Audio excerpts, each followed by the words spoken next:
Have you ever spent a ton of money on grass seed, watered like crazy for 3 weeks, only to have your lawn look worse than when you started?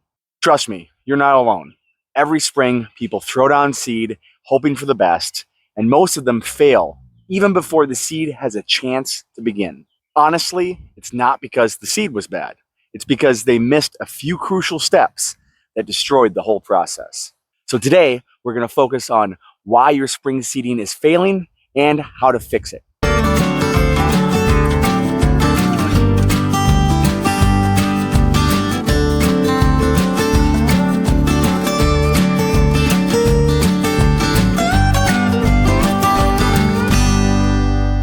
On this channel, we focus on practical lawn and landscape for real people. Not everybody has the time or money to turn their yard into Augusta National, but we can make it a whole lot better. Spring seeding can definitely work, but it is a whole lot more difficult than seeding in the fall.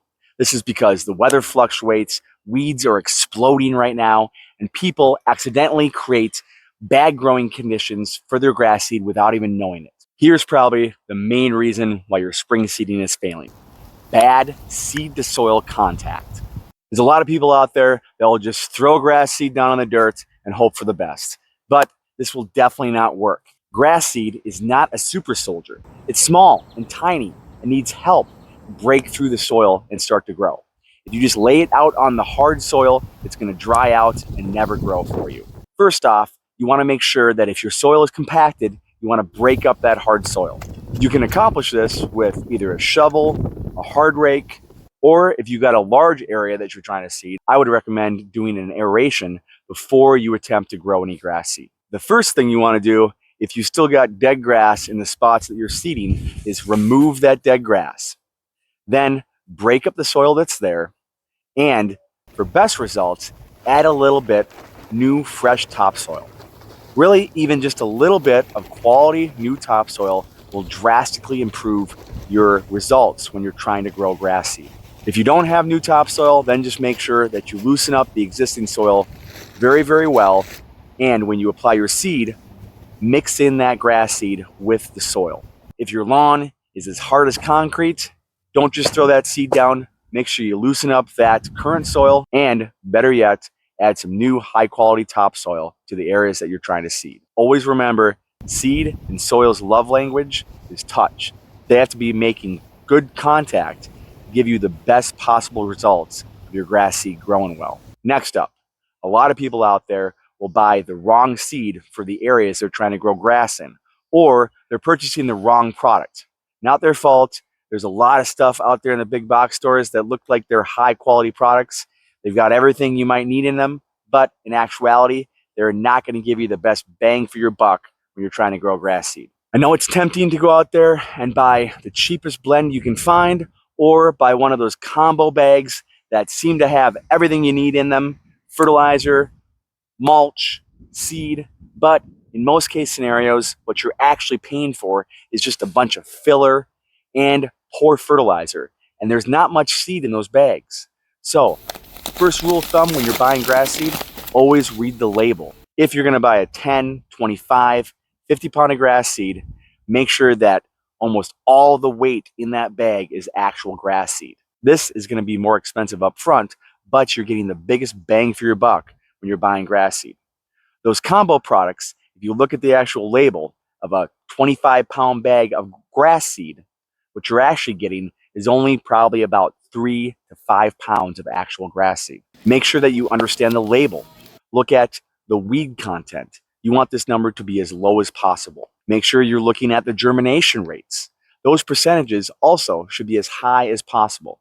I would shoot for somewhere between 80 and 95% on your germination rates. Make sure you look at the inert matter percentage in those grass seed bags, and at the crop seeds that might be in there. Those numbers should be the lowest percentage possible. Don't worry about getting fertilizer or coating on your seed inside the actual seed bag.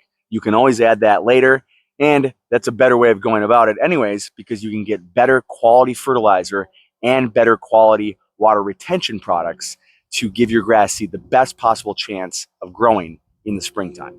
Now, the next one is huge. You spend all this money on grass seed, You spend all that hard work and time putting the seed down meticulously, trying to make sure you're doing everything right, and then you don't put down any fertilizer. This seed needs to be fed just like any other living thing, and especially when it's just starting out its new life. One of the most important nutrients that you have to have in the ground while you're trying to grow grass seed is phosphorus. So this is why it's important to make sure that you choose a starter fertilizer that's got phosphorus inside of it. Now, if you don't know what a fertilizer label looks like, there's always going to be 3 numbers on the front of the bag. First number is going to be your nitrogen. That is going to help feed the grass and also build up those cell walls. The last number is your potassium. That is essential for root growth and strengthening those cell walls so the grass plant can survive stressors much easier. The middle number, the key one for when you're trying to grow grass seed, is phosphorus. This nutrient is essential to early root development and cell division. So if you're not putting down a starter fertilizer, you're not giving your grass seed what it needs to be able to survive. So don't make the mistake of spending $100 or more on grass seed and spending all that time and forgetting to put down quality starter fertilizer. And again, with all these products, make sure that you are reading the label and actually understanding what you're reading. If I've got a product that is, say, 18-24-12, it's telling me that 24% of that bag is going to be made up of phosphorus, okay? So for every pound of fertilizer in that bag, 24% of the pound is phosphorus. Now I'm going to shoot for about 1 pound of phosphorus going down across my lawn when I'm trying to seed. So in that case, I need to put down 4 pounds per thousand of that product to be able to efficiently feed this grass seed that I'm trying to grow. Just like you wouldn't send your kids off to school without a high quality breakfast, do not try to make your grass seed start growing without giving it the food that it requires to grow healthy and strong. If you do this, I guarantee you that your seeding results will greatly improve. Now, let's talk about watering. This is where a lot of people either way underdo it or way overdo it. The goal is to make sure the seed in the very early stages before germination and right after is staying moist. You don't want to flood it out and have puddling water or runoff. You're just going to wash your seed away or drown it out. You also don't want to dry it out. It needs to stay moist at all times. So this is best achieved with 2 to 4 very light waterings per day, every single day, until your grass seed comes in. Once you see the majority of the grass seeds start to grow, then you can transition back to an infrequent deep watering cycle. Watering is key. If you don't water this grass seed, you might as well take your cash and throw it into a fire, because that grass is never going to grow if you're not watering it. Next up is patience. Social media has gone ahead and made people believe that everything happens immediately, but this is not the case with grass seed, all right? Different seeds will grow in different periods of time. Ryegrass is very fast. Sometimes it's going to germinate within just a few days. Your fescue seeds will take a week or 2 to start to germinate. And lastly, your bluegrass seed could take 2, 3, maybe even 4 weeks before it germinates. So if you seeded 2-3 weeks ago with a full bluegrass blend and you're not seeing anything come up, don't worry, don't do anything. As long as you followed proper prep, you put down high quality fertilizer, and you were continuing to water every day 2 to 4 times, don't worry, your grass seed is going to come up. Don't mess around with it. Don't think that you failed. Just wait a few more weeks and your bluegrass should be popping through just fine. With that in mind, think about why you're growing your grass seed. If it's the end of May and you got a grad party coming up and you want a good grass stand, then don't go buy yourself a bag of bluegrass. It's never going to be there in time for your party. Instead, go out and get yourself a bag of 100% rye. And if you just want some grass seed growing for that event and want to grow some different grass seed later on, say bluegrass or fescue, go ahead and get yourself a bag of annual rye. This is very inexpensive grass seed. It will only survive for 1 year, and next year you can go ahead and seed with whatever you like.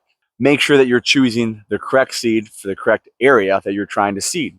So if you've got a lot of sun, then I would go with bluegrass. If you have a lot of shade, then fescue is the one you want to pick.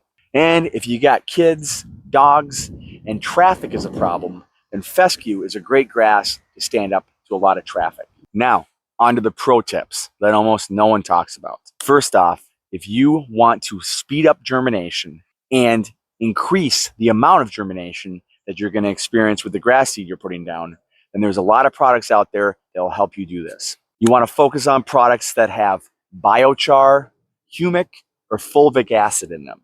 All these products will increase germination rates and speed up germination rates. Two products that I have used in the past are Lesco Carbon Pro, which comes in a dry formulation and a liquid formulation, or Total Bio by Terra Alley.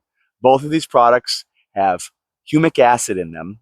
The Total Bio has some fulvic acid, and the Carbon Pro has biochar. These do great, speeds up my germination every time, and I get great results on the amount of seed that germinates when I'm trying to grow grass seed in the springtime.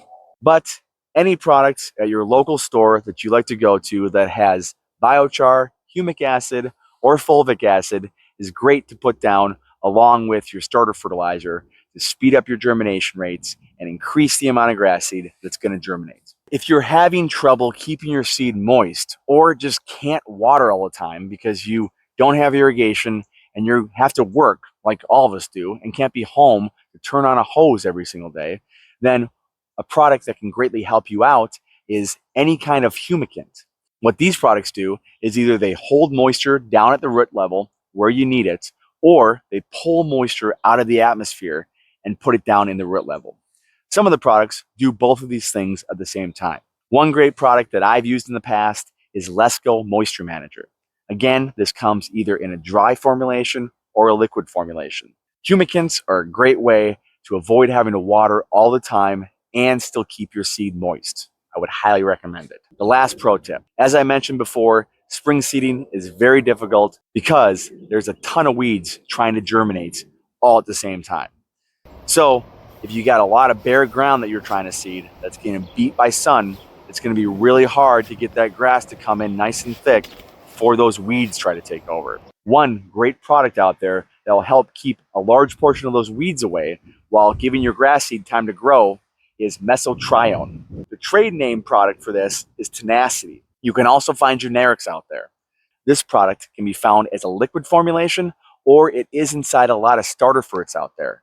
If you want to keep those weeds out and give your grass seed the best chance to grow, try to find a starter fertilizer that's got mesotrione in it, or go out and buy it in a liquid formulation, put it into a backpack or a hand sprayer, spray it down across the area that you're trying to seed, and then it's going to keep those weeds out and give your grass seed the best chance to grow. However, one quick note to make on mesotrione is that it will bleach fescue. So if you've got fescue in the lawn already, or that is what you're trying to grow, you may find that the fescue comes up white, or the fescue in your lawn turns white. Don't worry, the bleaching effect will go away and your grass will look totally fine. And there you go. Spring seeding can be very difficult, and I would always recommend, if you can wait, try to seed your lawn in the fall. It's much easier. Even I have way better results in the fall than I do in the spring. But if you got to seed in the spring and even in the fall, make sure that you are following these steps. Good seed to soil contact, choose the right product and quality products. Make sure you put down a starter fertilizer, make sure you're watering properly, and make sure you're choosing the right seed for the right area. If you are looking for more lawn care tips, this is Tommy's Turf Talks. I'm pulling for you.